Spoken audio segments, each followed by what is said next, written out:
اعوذ باللہ من الشیطان الرجیم، بسم اللہ الرحمن الرحیم۔ الحمد للہ رب العالمین والصلاة والسلام علی رسولہ الکریم۔ رب اشرح لی صدری ویسر لی امری واحلل عقدۃ من لسانی یفقہوا قولی۔ السلام علیکم ورحمۃ اللہ وبرکاتہ۔ آئیے قرآن سمجھیے آسان طریقے سے نماز کے ذریعے کے سبق نمبر 14A میں آپ کو خوش آمدید کہتا ہوں۔ آج کے سبق میں ہم سورہ عصر پڑھیں گے، گرامر میں مزید کچھ افعال پڑھیں گے اور آخر میں نقطہ تعلیم ہوگا۔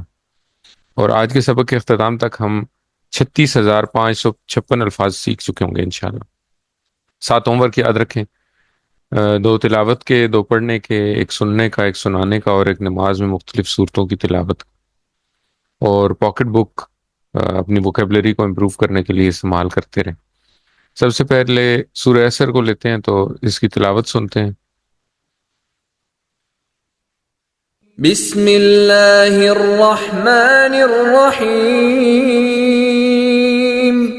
والعصر ان الانسان لفی خسر الا الذین آمنوا وعملوا الصالحات وتواصوا بالحق وتواصوا بالصبر۔ صدق اللہ العظیم۔ سورہ عصر ایک مختصر لیکن جامع صورت ہے، تو یہ بہت امپورٹنٹ صورت ہے۔ اس میں انسان کو یہ بتایا گیا ہے کہ اگر اس نے دائمی خسارے سے بچنا ہے تو اس کو کیا کیا کرنا چاہیے۔ اس میں 4 چیزیں بتائی گئی ہیں کہ اگر انسان خسارے سے بچنا چاہیے یعنی کہ نقصان سے بچنا چاہے تو اسے 4 کام کرنے ہیں۔ 2 اپنی ذات کی بہتری کے لیے، ان میں سے ایک اور 2 جو ہیں وہ معاشرے کی اصلاح سے متعلق ہیں۔ اپنی اصلاح سے متعلق کیا ہیں؟ اپنی اصلاح سے متعلق ہے کہ ایک ایمان لائیں اور ایک اعمال صالح کریں، اور 2 جو ہیں وہ معاشرے کی اصلاح سے متعلق ہیں۔ ان میں کیا ہے؟ ایک دوسرے کو حق بات کی نصیحت کرنا اور صبر کی نصیحت کرنا۔ تو یہ اب ہم آگے اس کی ڈیٹیل پڑھتے ہیں انشاءاللہ۔ تو سب سے پہلی آیت ہے بالعصر، اور اس کا ترجمہ ہے قسم ہے زمانے کی۔ اچھا، واو ہم نے پہلے بھی پڑھا، واو کا مطلب ہم نے پڑھا تھا اور، تو یہاں پہ اب اس کا دوسرا مطلب ہے جو جب یہ کسی اسم کے ساتھ آتا ہے، اور اسم کون سا ہو؟ اسم کوئی خاص اسم ہو، جیسے اس خاص اسم کی نشانی کیا ہوگی کہ شروع میں الف لام لگا ہوگا۔ جب یہ کسی ایسے اسم کے ساتھ آئے تو اس کا مطلب قسم بھی ہو سکتا ہے۔ تو یہ قرآن کریم میں بہت سی صورتوں کے شروع میں استعمال ہوا ہے۔ اللہ تعالیٰ جب کسی چیز کی قسم کھاتے ہیں، اللہ تعالیٰ جب کسی چیز کی قسم کھا رہے ہیں تو اس کا مطلب ہے بہت کوئی اہم چیز ہے، اور اللہ تعالیٰ اگر کوئی قسم کھا رہے ہیں، انسان جب قسم کھاتا ہے تو کوئی بڑی اہم بات کرنے لگا ہوتا ہے، تو اللہ تعالیٰ جب قسم کھاتے ہیں تو وہ بہت ہی اہم بات ہوتی ہے۔ تو جن صورتوں کے شروع میں اس طرح کا مضمون ہے تو وہ صورتیں، ان صورتوں میں بڑی اہم باتیں بتائی گئی۔ العصر جو ہے نا، یہ زمانے کو کہتے ہیں۔ اب یہ ہم اردو میں بھی استعمال کرتے ہیں، ہم کہتے ہیں ہم عصر لوگ ہیں، یعنی کہ شاعر ہم عصر شاعر یہ تھے، یا کسی انسان کے ہم عصر لوگ یہ ہیں، تو اس کا مطلب ہے کہ اس کے زمانے کے ساتھ، اس کے زمانے میں اور جو مزید لوگ موجود تھے وہ ان لوگوں کی بات ہم کر رہے ہیں۔ اب جو اور کئی صورتیں جو واو سے شروع ہوتی ہیں وہ کون کون سی ہیں؟ وہ اس طرح ہیں، والفجر واللیل والنجم والسماء۔ تو اس طرح کئی صورتیں ہم دیکھتے ہیں قرآن کریم میں واو اور پھر الف لام کے ساتھ کوئی اسم ہوگا، تو اس میں معرفہ کے ساتھ جب واو لگا ہوتا ہے تو اس طرح سٹارٹ ہوتی ہیں۔ اچھا، عصر کی قسم کیوں کھائی گئی ہے، یا زمانے کی قسم کیوں کھائی گئی ہے؟ زمانے کی قسم اللہ تعالیٰ نے اس لیے کھائی ہے کہ ایک تو زمانہ جو ہے نا وہ اس چیز کا گواہ ہے جو چیز آگے بتائی جا رہی ہے، یعنی کہ اب آگے جو مضمون ہے وہ یہ ہے کہ انسان خسارے میں ہے، تو اس چیز کی جو گواہی ہے نا وہ زمانہ دے سکتا ہے کہ تمام انسان خسارے میں ہے۔ جیسے مثال کے طور پہ اگر اس زمانے میں ہم لوگ موجود ہیں تو ہمیں یہ بات نہیں سمجھ آ سکتی کہ ہم خسارے میں ہیں یا نہیں ہیں۔ ہم تو اپنے آپ کو یہی سمجھیں گے کہ بھئی ہم اچھا کر رہے ہیں یا ہم اچھا کریں گے، ہم کیوں خسارے میں جائیں گے؟ لیکن اللہ تعالیٰ نے قسم کھائی ہے زمانے کی، جو کہ یہ دیکھ چکا ہے، زمانہ دیکھ چکا ہے، یہ یعنی کہ وقت یا زمانہ جو ہے وہ یہ دیکھ چکا ہے کہ انسان عمومی طور پہ خسارے میں ہے۔ اور اس کی مثال آپ اس طرح لیں کہ قرآن کریم میں بہت ساری امتوں کی، بہت ساری قوموں کی کہانیاں بتائی گئی ہیں، واقعات بتائے گئے ہیں۔ تو ان واقعات میں یہ بتایا گیا ہے کہ جن لوگوں نے اللہ یا اللہ کے نبی کی بات نہیں مانی، اللہ کے نے جو بھی نبی اس قوم میں بھیجا اس کی بات نہیں مانی، تو حضرت نوح علیہ السلام سے لے کے اور قوم لوط تک کی داستانیں ہیں، عاد، سمود، اور یہ ساری جو بستیاں تباہ ہو گئیں، یہ سارے لوگ جو خسارے میں تھے ان کے اوپر گواہ کون ہے؟ زمانہ۔ زمانہ یہ چیز شروع سے دیکھ رہا ہے کہ انسان عمومی طور پہ انسان خسارے میں۔ اچھا، اگلی آیت ہے ان الانسان لفی خسر۔ ان اس کا ترجمہ ہوگا بے شک انسان البتہ خسارے میں ہے۔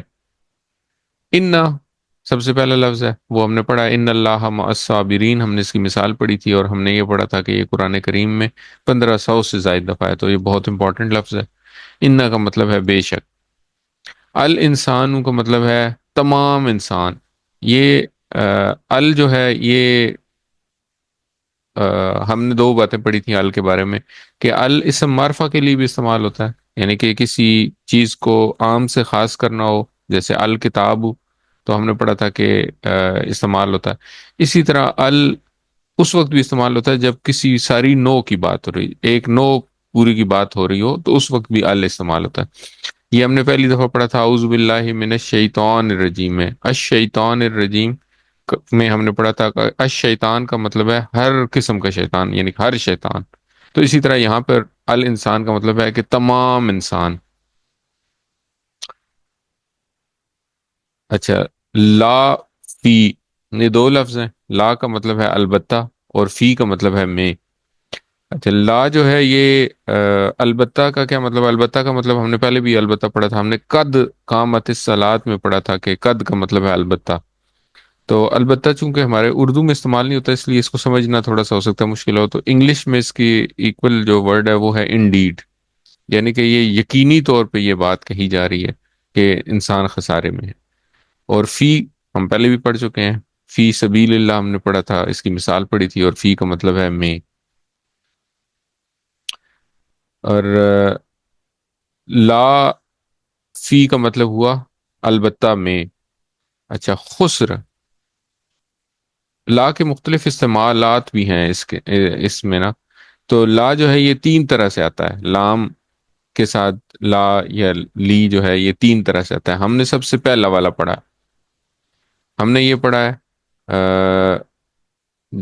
اس کے ہم نے ٹیبل بھی پڑھے تھے، جس میں ہم نے دیکھا تھا کہ اسم کے ساتھ جب لا آتا ہے تو یہ لام زیر لی بھی ہو سکتا ہے اور لام زبر لا بھی ہو سکتا ہے۔ ہم نے پڑھا تھا للہ، الحمد للہ میں پڑھا تھا، اور لہو ہم نے پڑھا تھا، ہم نے پورا ٹیبل پڑھا تھا، لہو، لہم، لکا، لی، لکم، لنا۔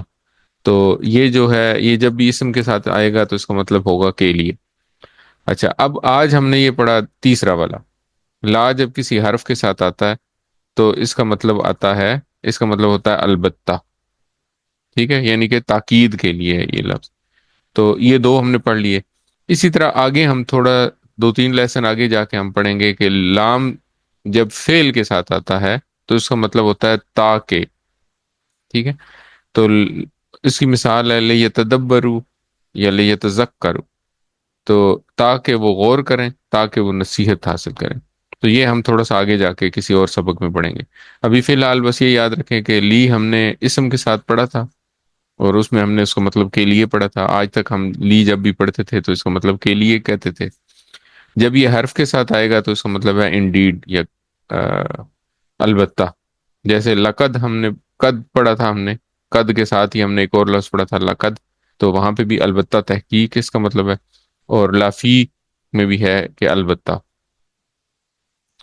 اچھا، خسر، اگلا لفظ ہے خسر۔ خسر کا مطلب ہے خسارہ یا گھاٹا۔ خسارہ کا لفظ ہم اردو میں بھی استعمال کرتے ہیں، تو اس لیے ہمارے لیے یہ خسر یاد رکھنا آسان ہے۔ اچھا، خسارہ جو ہے ایک ہوتا ہے نقصان، یعنی کہ ایک انسان ہے، اس نے کوئی کاروبار کیا، اس نے کوئی 8-10 لاکھ روپے اپنے کاروبار میں لگائے، تو اب وہ 6 مہینے کے بعد اس کو نقصان ہو گیا کاروبار میں، لیکن اس کا جو اپنا جمع پونجی تھی وہ اس کو واپس مل گئی، تو وہ یہ کہے گا کہ میں 6 مہینے میں نے اپنی ایفرٹ لگا دی، اپنا سب کچھ لگا دیا، اور اس کے بعد مجھے نقصان ہو گیا، کاروبار میں نقصان ہو گیا، لیکن اس نقصان میں جو اس کی اصل اصل جو جمع پونجی تھی جو اس نے اس میں لگائی اس کاروبار میں، وہ اس کو واپس مل جاتی ہے۔ لیکن خسر جو ہے نا، یا خسارہ جو ہے، وہ ایسا نقصان ہے جس میں اصل جمع پونجی بھی چلی جائے، یعنی کہ ٹائم بھی لگا، محنت بھی لگی، اور اس کی جو انویسٹمنٹ تھی وہ بھی ساری زیرو ہو گئی، تو یہ بہت بڑا خسارہ، بہت بڑا نقصان ہے۔ تو ایک عام نقصان ہے، اور ایک بہت بڑا نقصان ہے جس میں آپ کا سب کچھ ختم ہو جائے، تو اس کو کہتے ہیں خسارہ۔ تو اس سے آپ اندازہ لگائیں کہ کتنے بڑے خسارے، کتنے بڑے نقصان کی بات ہو رہی ہے۔ اچھا، اب یہ جو دو آیات کریمہ ہم نے پڑھی ہیں، ان کو اگر ہم ان پہ غور کریں اور ان میں سے اسباق نکالیں، تو آپ یہ دیکھیں گے کہ اس میں نا 4 دفعہ اللہ تعالیٰ نے تاکید کی ہے۔ سب سے پہلے اللہ تعالیٰ نے کہا والعصر، مطلب سب سے پہلے اللہ تعالیٰ نے قسم کھائی، تو اللہ تعالیٰ جب قسم کھاتے ہیں تو یہ تاکید پیدا کرنے کے لیے بات، یعنی کہ اس بات میں تاکید پیدا کرنے کے لیے کہ یہ بات بہت امپورٹنٹ ہے، اس لیے بتائیے۔ پھر اس کے بعد اللہ تعالیٰ نے کہا ان کا مطلب ہے بے شک، یعنی کہ اس میں کوئی شک نہیں۔ تو یہ بھی لفظ ایک ایسا لفظ ہے کہ جب یہ لفظ استعمال ہوا تو اس کا مطلب ہے کہ شک کی کوئی گنجائش نہیں ہے، بہت امپورٹنٹ بات ہے، کوئی شک و شبہ سے بالا تر کوئی بات بتائی جا رہی ہے۔ اچھا، پھر اللہ تعالیٰ نے کہا لا فی، لا کا مطلب ہے البتہ، تو البتہ یعنی کہ انڈیڈ، تو یہ بھی حقیقت میں یہ بات ہے، مطلب حقیقی طور پہ یہ بات بتائی جا رہی ہے، یعنی کہ یہ بھی بہت امپورٹنٹ بات ہے۔ اور پھر اس جملے کے اندر ایک تاکید ہے، تو اس جملے کے اندر جو تاکید ہے اس کو سمجھنے کے لیے میں اگر مثال دوں، تو مثال کے طور پہ اگر کوئی ٹیچر ہے اور وہ کسی کلاس کو پڑھا رہا ہے، اور 100 بچے ہیں، 100 میں سے 90 فیل ہیں اور 10 پاس ہیں، تو وہ یہ نہیں کہے گا کہ سارے بچے پاس ہیں سوائے 90 کے، بلکہ وہ یہ کہے گا کہ سارے بچے فیل ہیں سوائے 10 کے۔ تو جب وہ یہ بولے گا کہ سارے بچے فیل ہیں، یعنی کہ ساروں کو جب اس نے نیگیٹ کر دیا، تو یہ بہت امپورٹنٹ، اس بات کی امپورٹنس بہت زیادہ بڑھ جاتی ہے کہ سارے بچے فیل ہیں، کہ کتنا اتنا گندا رزلٹ ہے۔ اسی طرح اللہ تعالیٰ نے کہا کہ تمام انسان نقصان میں ہے، وہ سخت نقصان میں ہے۔ تو اس بات سے یہ چوتھی اس کی تاکید ہے، چوتھی جو چیز تاکید کر رہی ہے نا وہ یہ ہے۔ تو یہ جو 4 تاکیدیں ہیں یہ بتا رہی ہیں کہ یہ بات کتنی امپورٹنٹ ہے کہ تمام انسان بشمول میرے، بشمول ہم جو سن رہے ہیں، جو ہمارے ارد گرد بیٹھے ہوئے ہیں، وہ سارے کے سارے خسارے میں۔ اور خسارہ بھی کیسا؟ خسارہ بھی ایسا جس میں کچھ بھی نہ بچے۔ اچھا، جب ہم اس کو پڑھیں، تو جب ہم یہ آیت سنیں یا آیت پڑھیں، تو جب بھی ہم قرآن کی کوئی ایسی آیت پڑھیں جس میں کوئی خوشخبری دی گئی ہو یا کسی چیز سے ڈرایا گیا ہو، تو ہمیں کیا کرنا چاہیے؟ ہمیں فوری طور پہ دعا کرنی چاہیے۔ کس طرح کی دعا؟ ہم نے ایک پڑھا تھا، حضرت عکاشہ کی مثال پڑھی تھی کہ نبی کریم صلی اللہ علیہ وسلم نے ایک دفعہ صحابہ کرام کے سامنے یہ بیان فرمایا کہ 70,000 لوگ ایسے ہوں گے جو بغیر حساب کتاب کے جنت میں داخل کر دیے جائیں گے۔ تو یہ خوشخبری تھی، لوگوں نے اس کو ایز اے خبر لیا، نیوز کے طور پہ لیا، لیکن ایک صحابی وہاں پہ بیٹھے تھے، حضرت عکاشہ کھڑے ہوئے اور انہوں نے کہا یا رسول اللہ میرے لیے دعا فرمائیں کہ میں ان 70,000 میں شامل ہو جاؤں۔ تو آپ یہ دیکھیں کہ ان کا اس نیوز کو لینے کا جو انداز تھا نا، وہ عام لوگوں سے ڈیفرنٹ تھا۔ عام لوگوں نے اس کو ایز اے نیوز لیا کہ ایک خبر ہے جی، 70,000 لوگوں کا ایک گروہ ہوگا جو کہ اللہ تعالیٰ جن کو بغیر حساب کتاب کے جنت میں داخل کر دیں۔ لیکن حضرت عکاشہ نے اس کو ایز اے خبر نہیں لیا، انہوں نے اس کو ایز اے خوشخبری لیا۔ خوشخبری یہ کہ بھئی 70,000 لوگ بغیر حساب کتاب کے جنت میں داخل ہوں گے، تو کیا ہی اچھا ہو کہ میں بھی ان میں شامل ہو جاؤں۔ تو انہوں نے نبی کریم صلی اللہ علیہ وسلم سے دعا کرا لی۔ نبی کریم صلی اللہ علیہ وسلم نے انہیں خوشخبری دے دی کہ عکاشہ تم ان میں شامل ہو. اور اس کے بعد جب تھوڑی دیر بعد کسی اور نے پوچھا تو نبی کریم صلی اللہ علیہ وسلم نے فرمایا کہ عکاشہ تم پر سبقت لے گا. اسی طرح جب بھی ہم قرآن مجید کی کوئی بھی آیت پڑھیں جس میں کوئی، اس سے ہمیں یہ سبق ملتا ہے کہ جب بھی ہم قرآن مجید کی کوئی آیت پڑھیں جس میں کوئی خوشخبری دی گئی ہو تو ہمیں دعا کرنی چاہیے کہ اللہ ہمیں بھی یہ جو خوشخبری والے جو لوگ ہیں ان میں شامل کر. اور جب کوئی وعید بتائی جائے، وعید سنائی جائے، جب جہنمیوں کا ذکر ہو، جب انسان کے خسارے میں ہونے کا ذکر ہو، تو ہمیں فوری طور پہ دعا کرنی چاہیے کہ یا اللہ مجھے اس گروہ میں شامل نہ کرنا. تو کیا پتہ وہی قبولیت کی گھڑی اور ہماری دعا قبول ہو جائے اور ہمیں اس کا فائدہ ہو جائے انشاءاللہ. تو اس تصور اور احساس کے ساتھ یہ دو آیات کریمہ پڑھیں. والعصر، قسم ہے زمانے کی، ان الانسان لفی خسر، بے شک تمام انسان خسارے میں ہیں. اچھا، اگلی آیت ہے جی، اگلی آیت کو ہم ٹکڑوں میں پڑھیں گے. تو سب سے پہلا ٹکڑا ہے اس کا الا الذین آمنوا وعملوا الصالحات، سوائے ان لوگوں کے جو ایمان لائے اور نیک عمل کیے. اچھا چلیں، یہاں پہ اب یہ ہوا کہ سب سے پہلے تو ایک بالکل ہی زیرو کر دیا سب کچھ کہ سارے انسان خسارے میں ہیں. اب خسارے سے بچنے والے لوگوں کی کچھ کریکٹرسٹک بتائی جا رہی ہیں. اللہ، یہ قرآن مجید کا اسلوب ہے، اللہ تعالیٰ کا بیان کرنے کا طریقہ ایسا ہے کہ جیسے ہم کلمہ پڑھتے ہیں تو ہم پڑھتے ہیں لا الہ الا اللہ، تو لا الہ جو ہے وہ نگیٹ کر دیتا ہے پہلے سب کچھ کہ کچھ بھی نہیں ہے جی، کوئی الہ نہیں ہے. پھر ہم کہتے ہیں الا اللہ، سوائے اللہ کے. تو اسی طرح یہاں پہ بھی اللہ، یہ جو لفظ استعمال ہوا اس کا مطلب ہے سوائے. تو اس کی سب سے آسان اور سب سے اچھی مثال اور عمدہ مثال کیا ہے؟ لا الہ الا اللہ. تو اللہ کا مطلب ہے سوائے، اور یہ قرآن کریم میں تقریباً 664 دفعہ آیا ہے. تو قرآن کریم کے ہر صفحے پہ تقریباً ایک دفعہ ملنا چاہیے ہم.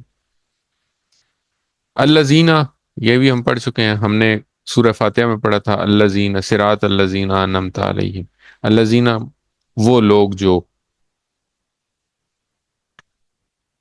آمنو، تو ہم نے پڑھا تھا فعلا فعلو، ٹھیک ہے. تو اسی طرح آمنا آمنو، آمنو کا مطلب ہے وہ سب ایمان لائے. تو یہ ابھی ہم نے فعل پڑھا نہیں ہے، لیکن ہم چونکہ ہم فعل ماضی کے ٹیبل پڑھ چکے ہیں تو وہاں سے ہمیں یہ سمجھنا آسان ہے کہ آمنو کا مطلب ہے وہ سب ایمان لائے. تو سوائے ان لوگوں کے جو ایمان لائے. وا عاملو، عاملو تو ہم نے پڑھا ہے، ہم نے عاملہ کا ٹیبل پڑھا تھا. تو عاملہ عاملو، ان سب نے عمل کیا.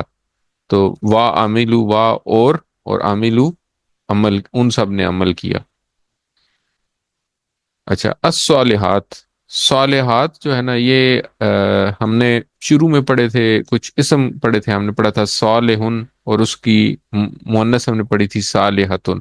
اور صالحن کی جمع ہے صالحون. صالحن یا صالحین کی جمع ہوگی صالحین. تو یہ جمع ہے ان کی. تو یہ بھی ہم نے پڑھی تھی اسی شروع میں جب ہم اسم پڑھ رہے تھے اور ان کی جمع پڑھے تھے. اور صالحاتن ہم نے پڑھا تھا مؤنث، اور اس کی جمع ہم نے پڑھی تھی صالحاتن. اور الصالحاتی، یہی الف صالحاتن سے پہلے جب الف لام لگ جائے گا تو ہمیں پتہ ہے کہ آخر کی تنوین گر جاتی ہے، تنوین ختم ہو جاتی ہے. تو یہ لفظ بن گیا الصالحات. صالحات کا مطلب ہے نیک. تو یہ عمل کے ساتھ ہے نیک اعمال. اچھا، اب اگر ہم دیکھیں کہ اللہ تعالیٰ نے اس آیت سے ہمیں یہ سبق ملا کہ اللہ تعالیٰ نے ہمیں یہ بتایا کہ تمام انسان سخت خسارے میں، سخت نقصان میں، بہت بڑے نقصان میں، لیکن کچھ لوگ ہیں جو کہ اس نقصان سے بچ جائے. وہ لوگ کون کون ہیں؟ وہ لوگ وہ ہیں جو کہ ایمان لائیں اور نیک عمل کریں. تو سب سے پہلے یہ دو انفرادی، یعنی کہ اپنے اندر یہ دو چیزیں پیدا کریں. ایک تو یہ کہ اپنا عقیدہ ٹھیک کریں، ایمان لے کے آئیں، اور دوسرے اپنے اعمال ٹھیک کریں، یعنی کہ نیک عمل کریں. تو اس میں یہ آیت جب ہم پڑھیں تو ہمیں سب سے پہلے یہ دعا کرنی چاہیے، اے اللہ ہمیں صالح اعمال نصیب فرما، صحیح عقیدہ اور صالح اعمال نصیب فرما۔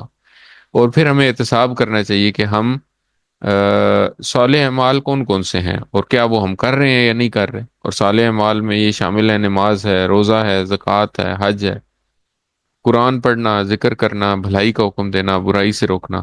اس میں ہم اپنا حال چیک کریں، اور پھر ہر عمل میں اگر ہمارا حال اچھا ہے تو الحمدللہ، اگر اچھا نہیں ہے تو اس کو امپروو کرنے کا پلان کریں اور پھر اس کو تبلیغ کریں۔ تو اس تصور اور احساس کے ساتھ کہ یہ دو اعمال جن لوگوں میں ہوں گے وہ اس خسارے سے بچ گئے، الا الذین آمنوا وعملوا الصالحات۔ اور اگلی آیت کا اگلا حصہ ہے وتواصوا بالحق وتواصوا بالصبر، اور ایک دوسرے کو وصیت کی حق کی اور ایک دوسرے کو وصیت کی صبر کی۔ وتواصوا کا مطلب ہے اور ایک دوسرے کو وصیت کی، وا الگ ہو گیا، وا کا مطلب ہے اور، تواصوا، تواصوا کو پڑھنے کے لیے آپ تھوڑا سا سمجھیں کہ عربی جو ہے نا وہ بڑی انٹرسٹنگ ہے۔ ہم نے ابھی تک پڑھا ہے فعلا، ٹھیک ہے، فعلا کا مطلب ہے اس نے کیا، تو اسی طرح فعلا کی طرح کا ایک لفظ ہے دارسا، دارسا کا مطلب ہے اس نے پڑھا، ٹھیک ہے۔ یہ لفظ جب تھوڑا سا تبدیل ہوتا ہے، یہ بن جائے درسا، تو یہ اس کا مطلب بن جاتا ہے اس نے پڑھایا، پڑھا سے وہ چینج ہو کے پڑھایا پہ چلا جاتا ہے، یعنی کہ پہلے اس نے خود پڑھا اور پھر اس نے پڑھایا۔ تو اس طرح کے عربی میں بہت سارے الفاظ آپ کو ملیں گے جس میں درمیان والے یعنی کہ عین کلمے کے اوپر شد جب ہو جائے تو اس کا مطلب جو ہے وہ چینج ہو جاتا ہے، تو وہ خود کرنے کی بجائے اس نے دوسرے سے کروایا۔ جیسے علامہ، علامہ کا، عالمہ کا عالمہ ہم نے پڑھا تھا، عالمہ کا مطلب ہے اس نے علم حاصل کیا یا اس نے سیکھا، اور علامہ کا مطلب ہے اس نے سکھایا، ٹھیک ہے۔ اسی طرح جب یہ درسا سے تدارسا ہو جاتا ہے تو اس کا مطلب ہے ایک دوسرے کو پڑھایا، ہم نے ایک دوسرے کو پڑھایا، یعنی کہ دو ساتھیوں نے مل کے ایک دوسرے کو پڑھایا، تو تدارسا ایک دوسرے کو پڑھایا۔ اسی طرح تدارسا کے وزن کے اوپر ہی یہ لفظ ہے، تدارسا کے وزن پہ لفظ ہوگا، اس کی جو جمع ہوگی وہ کیا ہوگی، تدارسو، تو ان سب نے ایک دوسرے کو پڑھایا۔ اور تدارسو کی طرح کا ہے تواسو، ان سب نے ایک دوسرے کو وصیت کی۔ تو یہ عربی کے کچھ انٹرسٹنگ چیزیں ہیں، ان کو مزید فی افعال کہتے ہیں۔ یہ ہم انشاءاللہ قرآن کورس نمبر 3 میں جا کے پڑھیں گے۔ اچھا، اس کے بعد ہے حق۔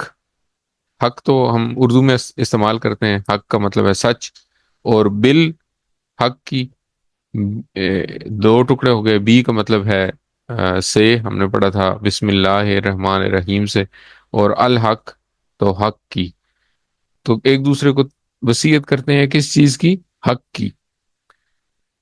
اور حق کہاں ہے، تو جو حق کا مطلب ہے کہ ٹروتھ، یعنی کہ ہم اگر اس کو انگلش میں دیکھیں تو یہ ٹروتھ ہوا، تو ایبسولوٹ ٹروتھ جو ہے وہ کہاں پہ ہے، وہ قرآن اور سنت میں۔ قرآن میں ساری تفصیل ہے کہ انبیاء کرام نے کس طرح ایک دوسرے کو حق کی تلقین کی اور کس طرح ایک دوسرے کو صبر کی تلقین کی۔ تو اگر ہم قرآن کو نہیں سمجھیں گے، اگر ہم قرآن ہی نہ سمجھیں تو ہم کیسے ایک دوسرے کو حق کی تلقین کریں گے؟ تو اس سے بھی امپورٹنٹ، اس سے بھی اس بات کی امپورٹنس پتہ چلتی ہے کہ قرآن کو سمجھنا کتنا امپورٹنٹ ہے۔ کامیابی کے لیے جو تیسرا کام ہے وہ یہ ہے کہ ایک دوسرے کو حق کی تلقین کرنا، اور حق جو ہے وہ ہے قرآن کے اندر، قرآن اور سنت کے اندر۔ تو اگر ہم قرآن سمجھ نہیں پائیں گے خود سے تو ہم تیسرا کام نہیں کر سکتے، جب تیسرا کام نہیں کر سکیں گے تو ہم کامیاب انسانوں میں تو شامل نہیں ہو سکیں گے۔ تو اس لیے قرآن سمجھنا بہت امپورٹنٹ ہے۔ اور پھر آ گیا وتواصوا، اور ایک دوسرے کو وصیت کی، بالصبر، بی کا مطلب ہے کی، اور الصبر صبر، تو یہ اردو میں بھی استعمال کرتے ہیں صبر۔ اب صبر کیا ہے، صبر کی اگر ہم اس کو دیکھیں کہ صبر کا کیا مطلب ہے، صبر کا مطلب ہے ثابت قدمی، مستقل مزاجی اور ڈٹے رہنا، کسی چیز پہ ڈٹے رہنا. اب یہ تین چیزوں پہ صبر ہے. ایک ہے نیکی پر صبر کرنا، ایک ہے گناہوں سے بچنے پر صبر کرنا، اور ایک ہے مشکلات کا سامنا کرنے پر صبر کرنا. یہ تین کمپوننٹ مل کے صبر بنیں گے. تو کسی وقت آپ نیکی کرنے پہ صبر کریں گے، تو اس کی مثال یہ ہے کہ جب آپ صبح سو رہے ہوتے ہیں، اذان ہوتی ہے، آپ اپنی نیند قربان کر کے اٹھتے ہیں اور نماز پڑھتے ہیں، تو یہ نیکی پر صبر کرنا ہے. یا آپ نے روزہ رکھا ہوا ہے، آپ کے سامنے کھانا پینا موجود ہے لیکن آپ کھانا نہیں کھاتے، تو آپ نیکی کر رہے ہیں اور نیکی پہ صبر کر، بھوک پیاس ہونے کے باوجود نہیں کھاتے، تو یہ نیکی پر صبر ہے. اچھا، نیکی پر صبر کے بعد آپ گناہوں سے بچنے پر صبر کرتے ہیں. گناہوں سے بچنے پر صبر کا مطلب یہ ہے کہ کوئی کسی وقت کوئی گناہ ہوگا، کوئی گناہ کی دعوت ہوگی، اور وہ آپ اس سے بچنے کی کوشش کرتے ہیں، تو آپ اپنے اوپر صبر، آپ اپنے اوپر، اپنے نفس کے اوپر صبر کرتے ہیں. نفس کی کوئی بھی طلب ہے اس کے اوپر آپ صبر کرتے ہیں. اور تیسرا یہ ہے کہ مشکلات کا سامنا کرنے پر صبر کرتے ہیں. جیسے بیماری ہے، کوئی تکلیف ہے، کوئی دکھ ہے، کا کسی کی موت ہے، کسی کا تو اس کے اوپر بھی آپ صبر کریں. تو یہ تین چیزیں مل کر صبر بنتی ہیں. تو یہ کیا ہے؟ اس آیت کے اس ٹکڑے میں کیا بتایا گیا کہ صرف ایمان لانا اور عمل صالح کرنا کافی نہیں ہے. یعنی کہ ایک جو صوفیزم یا جو ولی کا جو کنسیپٹ ہے کہ انسان کا ولی وہ ہے جو کہ آ، کسی کے لینے دینے میں نہیں ہے، بس وہ اپنے آپ کو ٹھیک کر لے. تو یہ ٹھیک نہیں ہے. اگر وہ اپنے آپ کو ٹھیک کر رہا ہے اور وہ دوسروں کو ٹھیک نہیں کر رہا، دوسروں کو حق کی تلقین نہیں کر رہا، یہ وصیت نہیں کر رہا، دوسروں کو صبر کی وصیت نہیں کر رہا، تو وہ کیسے کامیاب انسانوں میں شامل ہو؟ تو اس طرح قرآن کریم میں یہ جو آیات مبارکہ ہیں، ان میں یہ بتایا گیا ہے کہ اسلام جو ہے وہ اکیلے کا اسلام نہیں ہے. صرف میں مسلمان ہو جاؤں یہ اسلام نہیں ہے، صرف میں نیک عمل کروں یہ اسلام اس کا سبق نہیں دیتا. صرف میں قرآن پڑھ لوں اور میں قرآن سمجھ لوں، اسلام اس کا یہ اسلام کے اندر یہ کوئی کنسیپٹ نہیں ہے. بلکہ اسلام میں اجتماعیت کا تصور ہے، ایک جماعت کا تصور ہے. اس جماعت میں آپ نے باقیوں کو بھی ساتھ لے کے چلنا، اپنے آپ کو امپروو کرنا ہے، اپنے آپ خود پہلے اپنا عقیدہ ٹھیک کرنا ہے، پھر اپنے عمل صالح ٹھیک کرنے ہیں، اپنے اعمال ٹھیک کرنے ہیں، اور اس کے بعد پھر اپنے جو ساتھی ہیں ان کو اپنے ساتھ لے کے چلنا ہے. تو یہ جو ساتھ لے کے چلنا ہے، یہ اسلام کا تصور ہے. اسلام جو ہے وہ ٹیم بنانے کی بات کرتا ہے. تو تواصی بالحق کی جو ایک اہم صورت ہے وہ یہ ہے کہ اس کلاس میں اپنے ساتھ جو آپ کے ساتھی ہیں ان میں سے آپ ایک ساتھی چن سکتے ہیں اور ان کے ساتھ مل کے آپ پڑھیں. تو اس سے بھی آپ ایک دوسرے کو حق کی تلقین کر سکتے ہیں. اور اسی طرح جب آپ ایک دوسرے سے ملتے ہیں، اگر کسی کو کوئی پریشانی ہے، کوئی دکھ ہے، تو آپ اس کو بھی وصیت کرتے ہیں، آپ اس کو تلقین کرتے ہیں، صبر کی بھی تلقین کرتے ہیں. تو اس طرح یہ جو فریضہ ہے تواصوا بالحق اور تواصوا بالصبر، اس طرح یہ پورا کر سکتے ہیں. اور سب سے امپورٹنٹ بات ہے کہ قرآن کریم میں یہ جو آیات ہیں، یہ جو آیات ہیں اس سورہ اثر ہے، اس میں یہ نہیں کہا گیا کہ آمنو او عامل الصالحات او وتواصوا بالحق او تواصوا بالصبر، بلکہ کہا گیا آمنو و عامل الصالحات وتواصوا بالحق وتواصوا بالصبر. اس کا مطلب یہ ہے کہ او کا مطلب ہوتا ہے یا کہ ان چاروں کاموں میں سے کوئی ایک کام بھی کر لیا یا دو کام کر لیا آپ نے تو آپ کامیاب ہو جائیں گے. یہ نہیں کہا گیا.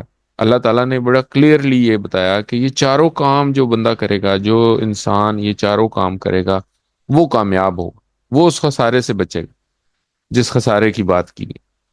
تو اگر ان میں سے دو کام کر لیے، اپنے آپ کو ٹھیک کر لیا، اپنا عقیدہ ٹھیک کر لیا، اپنے اعمال ٹھیک کر لیے، اور باقی زمانہ جو ہے وہ جس طرح مرضی کر رہا ہے، کسی کو نہیں، ہم نے نہ کسی کو تبلیغ کرنی ہے، نہ کسی کو کوئی بات بتانی ہے، تو یہ کامیابی کا معیار نہیں ہے.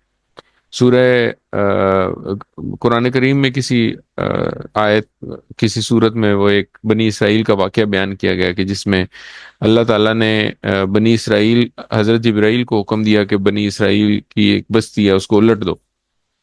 تو انہوں نے حضرت جبریل نے کہا کہ اس میں ایک انسان ایسا ہے جو کہ بہت زاہد ہے، بہت عابد ہے، اس نے ایک لمحہ بھر بھی معصیت میں نہیں گزارا. تو اللہ تعالیٰ نے کہا کہ بھئی سب سے پہلے اس کے اوپر اس بستی کو الٹ دو.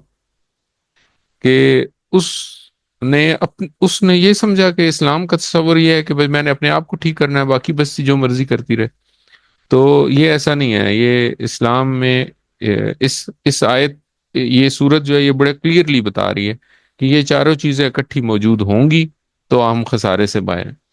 تو ہمیں اپنے عمل کے اوپر غور کرنے کی ضرورت ہے کہ ہم ان چار میں سے کون سے کام کر رہے ہیں، کون سے نہیں کر رہے. اگر ہم کر رہے ہیں سارے کام تو الحمدللہ، اگر ہم نہیں کر رہے تو ہمیں پلان بنانا ہے کہ کس طرح ہم ان چاروں کاموں میں، یعنی کہ ایسے سمجھیں کہ چار شعبے ہیں، چاروں شعبوں میں اپنا اکاؤنٹ کھولیں. تو اپنا عقیدہ ٹھیک کریں، اپنے اعمال ٹھیک کریں، اور اس کے بعد پھر باقیوں کو حق کی تلقین کریں اور باقیوں کو صبر کی بھی تلقین کریں. تو اس تصور اور احساس کے ساتھ ایک دفعہ اس سورہ کریم، اس سورت کی تلاوت ذرا دوبارہ سنتے ہیں تاکہ ہمیں احساس ہو کہ ہم کیا کیا کام ہمارے ذمے کرنے والے اللہ تعالیٰ نے لگائے ہیں جو کہ ہمارے لیے ضروری ہے. تو سورہ عصر کا خلاصہ کیا ہوا؟ مکمل خسارے سے بچنے کا فارمولہ. اللہ تعالیٰ نے اس صورت میں ہمیں خسارے سے بچنے کا ایک فارمولہ بتایا. تو انشاءاللہ ہم اس فارمولے کو اپنی زندگی میں لے کے آئیں اور خسارے سے بچیں. تو ابھی تک ہم نے سورہ فاتحہ پڑھی. ریوائز کر لیتے ہیں ذرا. سورہ فاتحہ پڑھی. سورہ فاتحہ کا خلاصہ کیا تھا؟ ہدایت کی دعا. پھر اس کے بعد ہم نے پڑھی سورہ اخلاص پڑھی. سورہ اخلاص کا خلاصہ تھا کہ عقیدے کو خالص کرنے کے لیے کی صورت. پھر ہم نے سورہ فلق پڑھی. سورہ فلق کا خلاصہ کیا تھا؟ کہ تمام شرور سے بچنے کی دعا، بالخصوص اندھیرا، شر، اندھیرا، جادو اور حسد کرنے کے شر سے، حسد کرنے والے سے. اچھا، سورہ ناس پھر ہم نے پڑھی. سورہ ناس بھی تمام شرور سے بچنے کا فارمولہ، بالخصوص وسوسہ ڈالنے والے کے شر سے، چاہے وہ انسانوں میں سے ہو چاہے وہ جنات میں سے ہو. ٹھیک ہے. اور آج ہم نے پڑھی سورہ عصر، 5ویں سورت تھی ہماری. تو اس کا جو خلاصہ ہے وہ ہے مکمل خسارے سے بچنے کا فارمولہ. الحمدللہ. تو آج کا سبق ہمارا ختم ہوا. اب ہم لیتے ہیں بریک اور پھر پڑھیں گے گرامر. السلام علیکم ورحمۃ اللہ وبرکاتہ. اعوذ باللہ من الشیطان الرجیم. بسم اللہ الرحمن الرحیم. الحمدللہ رب العالمین والصلاة والسلام علی رسولہ الکریم. رب اشرح لی صدری ویسر لی امری واحلل عقدۃ من لسانی یفقہوا قولی. السلام علیکم ورحمۃ اللہ وبرکاتہ. سبق نمبر 14 بی. تو آج کے سبق میں ہم مضارع کمپلیٹ کریں گے انشاءاللہ. تو فعل مضارع کے جو باقی رہ گئے تھے وہ ہیں داربا کا جو فیملی تھی، داربا کا گروپ ہم نے پڑھنا تھا، اور سامیہ کا گروپ ہم پڑھیں گے انشاءاللہ. تو یہ دو گروپس جو ہیں نا، یہ آج کے سبق میں ہم پڑھیں گے انشاءاللہ. تو سب کے مائکس آن ہیں؟ مائکس آن نہیں ہیں تو مائکس آن کر لیں.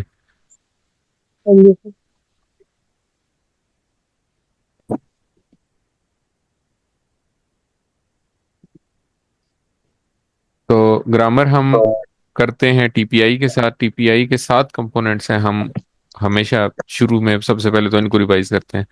تو کیا کمپوننٹس ہیں؟ سنیے، دیکھیے، دیکھیے، سوچئے، سوچیے، بولیے، بولیے، بتائیے، بتائیے، دل سے کیجئے دل سے اور مل کر کیجئے. مل کر کیجیے. ہم نے پڑھا تھا کہ الفاظ کی 3 قسمیں ہیں عربی میں: اسم، فعل اور حرف. اسم کے بارے میں ہم پڑھ چکے ہیں کافی ڈیٹیل میں. اسم جو ہے وہ کسی کا نام ہو سکتا ہے یا صفت ہو سکتی ہے، اور عام طور پہ اس کی نشانی ہوگی شروع میں ال ہوگا یا آخر میں تنوین ہوگی، یا واو نون یا الف تے ہو سکتا ہے. فعل جو ہے وہ ابھی ہم پڑھ رہے ہیں آج کل. فعل وہ لفظ ہے جس سے کسی کام کے کرنے یا ہونے کا پتہ چلے. ہم نے پڑھا تھا کہ جب بھی ہم فعل، عربی میں جب بھی فعل کا کوئی بھی کلمہ ہم پڑھیں گے، کوئی بھی لفظ پڑھیں گے، تو اس میں 5 چیزیں بیان کی جاتی ہیں. تو فعل جب بتایا جائے گا تو اس میں سب سے پہلے بتایا جائے گا کہ کوئی کام ہوا ہوگا، پھر اس کام کے زمانے کا پتہ چلے گا. یعنی کہ زمانے کا ایسے پتہ چلے گا کہ اگر فعلا ہے تو ہمیں پتہ ہے کہ یہ ماضی ہے، اگر یفعلو ہے تو اب ہمیں پتہ ہے کہ یہ مضارع ہے. اچھا، تیسرا ہمیں مذکر یا مؤنث کا پتہ چلے گا. ابھی تک ہم نے جتنے افعال پڑھے ہیں، جو بھی صیغے پڑھے ہیں، وہ سارے مذکر کے صیغے پڑھے ہیں. تو کچھ صیغے مؤنث کے ہیں، وہ ہم بعد میں پڑھیں گے. چوتھی چیز یہ پتہ چلتی ہے کہ واحد یا جمع پتہ چلتا ہے. تو ہم نے جو صیغے پڑھے ہیں ان میں سے 3 واحد کے پڑھے ہیں، 3 جمع کے پڑھے ہیں. ہم نے پڑھا فعلا واحد کا ہے، فعلتا واحد کا ہے، فعلتو واحد کا ہے، فعلو جمع ہے، فعلتم جمع ہے، اور فعلنا جمع ہے. تو یہ مطلب یہ بھی اسی سے پتہ چل جاتا ہے. اور 4 چیزیں ہوگی. 5ویں کیا رہے گی؟ ایک تو کام کرنے کا پتہ چل گیا، ایک واحد جمع پتہ چل گیا، مذکر مؤنث پتہ چل گیا، اس کے علاوہ کام کرنے کا زمانہ پتہ چل گیا، اور 5ویں ایک چیز ہے جو میں مس کر رہا ہوں. چلیں، آخری جو ہے نا وہ ہے حرف. تیسرا جو قسم ہے وہ حرف ہے. حرف وہ ہے جو کہ اسم اور فعل کو آپس میں ملاتا ہے. ٹھیک ہے. پھر ہم نے فعل کے بارے میں پڑھا. فعل جو ہیں وہ عام طور پہ 3 حروف سے مل کے بنتے ہیں: فا، عین، لام. فعلا، فاتحہ، نصرہ، ضربہ. یہاں پہ ہم نے کنسپٹ پڑھا تھا فا کلمہ، عین کلمہ، اور لام کلمہ. اچھا، پھر ہم نے یہ پڑھا کہ فعل کی 3 قسمیں ہیں: فعل ماضی جو کمپلیٹ ہو گیا، فعل مضارع جو ابھی نہیں ہوا یا ہو رہا ہے، اور فعل امر جس میں حکم دینا یا گزارش کرنا شامل ہے. فعل ماضی ہم نے پڑھ لیے جتنے ہم نے 11 افعال پڑھنے ہیں اس کورس میں. ہم نے 11 افعال کے فعل ماضی کے ٹیبل پڑھ لی. فعل مضارع کے آج انشاءاللہ ہمارے کمپلیٹ ہو جائیں.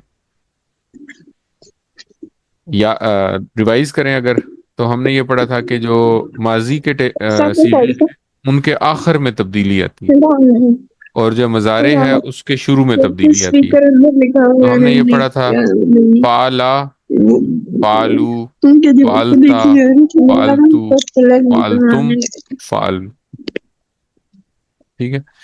اس ماضی کے جو یہ 6 صیغے ہم نے پڑھے ہیں، اور ایک ساتھ میں مؤنث کا ایک صیغہ ہم پڑھیں گے، تو یہ جو 6 صیغے ہیں یہ قرآن کریم میں تقریباً 9000 دفعہ ہیں. اور اسی طرح پھر ہم نے دوسرے جو پڑھے تھے وہ تھے یفعلو. مضارع پڑھا تھا ہم نے، مضارع کے اشارے پڑھے تھے: مضارع یفعلو، یفعلون، تفعلو، افعلو، تفعلون، نفعل. ہم نے یہ دیکھا تھا کہ ان کے شروع میں تبدیلیاں آتی ہیں. تو یہ جو مضارع کے جو صیغے ہیں یہ بھی تقریباً قرآن کریم میں 9000 دفعہ آتے ہیں. تو قرآن کریم کی ہر سطر میں ایک آن ایوریج ایک ماضی کا صیغہ آتا ہے اور ایک مضارع کا صیغہ آتا ہے. اس لیے بہت امپورٹنٹ ہے یہ.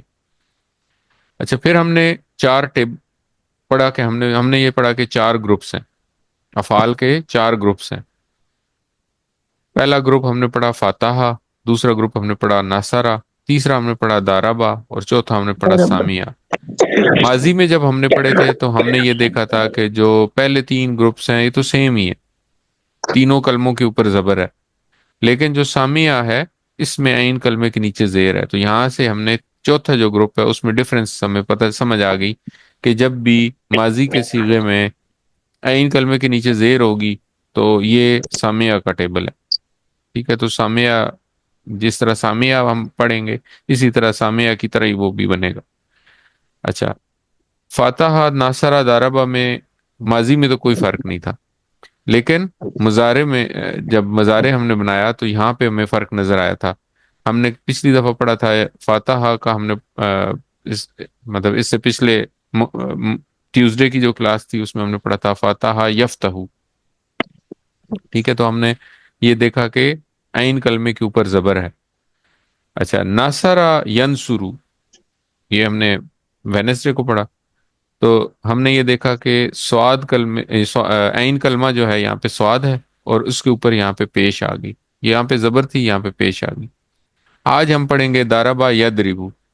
تو یضربو میں عین کلمے کے نیچے زیر ہے. تو یہ جو یہ زبر پیش اور زیر ہے، اس کی وجہ سے یہ مختلف گروپس میں ڈیوائیڈڈ ہے۔ تو یہ کیوں ہے زبر زیر پیش؟ یہ صرف اس لیے ہے کہ اس لفظ کو پیش کے ساتھ پڑھنا آسان ہے، اور اس ضربہ کو زیر کے ساتھ پڑھنا آسان ہے، فاتحہ کو زبر کے ساتھ پڑھنا آسان ہے، بس صرف یہی وجہ ہے، اس کی اور کوئی ریزن نہیں ہے۔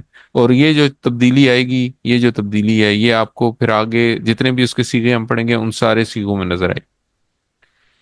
اچھا، اب یہ جو 4 ہیں افعال کے ابواب، افعال کے یہ جو 4 ابواب ہیں، ان کو یاد رکھنے کے لیے ہم نے ایک نیمونک پڑھا تھا۔ وہ کیا تھا کہ قرآن کھولو گے فاتحہ تو اللہ کی مدد آئے گی ناصرہ، ورنہ مار پڑے گی داربا، اس لیے سن لو سامعہ۔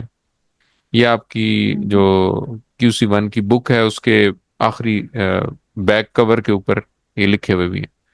تو اس طرح ہم یاد رکھ سکتے ہیں کہ یہ 4 ہیں، فاتحہ، ناصرہ، داربا، سامعہ۔ قرآن کھولو گے فاتحہ تو اللہ کی مدد آئے گی ناصرہ، ورنہ مار پڑے گی داربا، اس لیے سن لو سامعہ۔ اچھا، اب ہم یہ یاد رکھنے کے لیے کہ شروع میں ہمیں تھوڑا سا مشکل لگے گا کہ کنفیوژن ہوگی کہ بھئی زبر کہاں پہ ہے، زیر کہاں پہ ہے، پیش کہاں پہ ہے، تو اس کے لیے بھی ایک آسانی کے لیے ہم لوگوں نے ایک طریقہ یاد رکھنے کا ایک طریقہ بنایا ہوا۔ وہ یہ ہے کہ جب بھی کوئی کام شروع کریں گے، یعنی کہ فاتحہ کا مطلب ہوتا ہے کھولنا، تو جب بھی کوئی کام شروع کریں گے تو شروع ہوگی زبر کے ساتھ، ٹھیک ہے؟ تو جو بھی کام جب شروع کریں گے تو شروع ہوگی زبر کے ساتھ۔ اگر اس کام میں مدد مل گئی ناصرہ تو یہاں پہ پیش ہو جائے گی، اور اگر اس کام میں مار پڑ گئی تو وہ زبر جو ہے وہ زیر پہ تبدیل ہو جائے گی۔ تو اس طریقے سے بھی یاد رکھ سکتے ہیں آپ کہ فاتحہ جب بھی کوئی کام آپ نے شروع کیا، کوئی کام شروع کر رہے ہیں، تو اس میں ہوگی زبر، اور اگر اس کام میں کوئی مدد مل گئی، اللہ کی مدد مل گئی، تو وہ ہو جائے گی پیش، اور اگر اللہ کی مدد نہ ملی، اللہ کی طرف سے کوئی مار پڑ گئی، اللہ نہ کرے، تو وہ جو پیش ہے وہ بن جائے گی زیر۔ تو یہ اس کو یاد رکھنے کا ایک آسان سا طریقہ ہے۔ تو لیکن یہ ہم اتنی دفعہ پریکٹس کریں گے انشاءاللہ کہ آپ کو یہ طریقہ شروع میں آپ کو یاد رکھنے میں مدد دے گا، لیکن بعد میں آپ کو اس کی بھی ضرورت نہیں پڑے گی انشاءاللہ۔ تو آج ہم نے کیا پڑھنا ہے؟ آج ہم داربا کا فیملی پڑھیں گے۔ داربا کے گروپ میں ہمیں پتہ ہے کہ ایک ہی فعل ہم نے پڑھا ہوا تھا داربا، تو یہ پڑھیں گے، اور پھر ہم سامعہ کے افعال پڑھیں گے۔ سامعہ میں اگر آپ غور کریں تو یسمعو بنتا ہے، یسمعو بالکل یفتحو کی پیٹرن پہ۔ تو سامعہ اور فاتحہ میں جو فرق ہے وہ ماضی میں ہے، مضارع میں یہ دونوں ایک جیسے ہیں۔ تو یہ آسان ہو گیا الحمدللہ۔ تو ہم نے داربا کا ٹیبل ہم نے کیا پڑھا تھا پہلے؟ ماضی کا ٹیبل میں ایک دفعہ آپ کے لیے ریوائز کر دیتا ہوں۔ داربا اس نے مارا، داربو ان سب نے مارا، دربتا آپ نے مارا، دربتو میں نے مارا، دربتم آپ سب نے مارا، دربنا ہم سب نے مارا۔ اب یہ اشارے جو ہیں یہ جب سینے کے لیول پہ ہوں گے تو یہ بتا رہے ہیں کہ یہ ماضی ہے، ٹھیک ہے؟ اب مضارع کے لیے ہم اشارے کریں گے آنکھ کے لیول کے اوپر۔ ہم کہیں گے یدربو وہ مارتا ہے، یدربونا وہ سب مارتے ہیں، تدربو آپ مارتے ہیں، ادربو میں مارتا ہوں، تدربونا آپ سب مارتے ہیں، ندربو ہم سب مارتے ہیں۔ تو آپ سب میرے ساتھ پڑھیں، عربی بھی پڑھیں گے، اشارہ کریں گے، اور اردو بھی پڑھیں گے۔ یدربو وہ مارتا ہے، یدربو مارتا ہے، یدربونا وہ سب مارتے ہیں، یدربونا وہ سب مارتے ہیں، تدربو آپ مارتے ہیں، یدربونا آپ مارتے ہیں، ادربو میں مارتا ہوں، ادربو میں مارتا ہوں، تدربونا آپ سب مارتے ہیں، یدربونا آپ سب مارتے ہیں، ندربو ہم سب مارتے ہیں۔ یدربو ہم سب مارتے ہیں۔ اور اس میں یاد رکھیں کہ یہ مارتا ہے بھی ہو سکتا ہے اور مارے گا بھی ہو سکتا ہے، وہ مارے گا بھی یدربو ہے۔ تو یدربو وہ مارتا ہے، یدربو وہ مارتا ہے، یدربونا وہ مارتے ہیں، یدربونا ہم سب تدربو آپ مارتے ہیں، مارتے ہیں،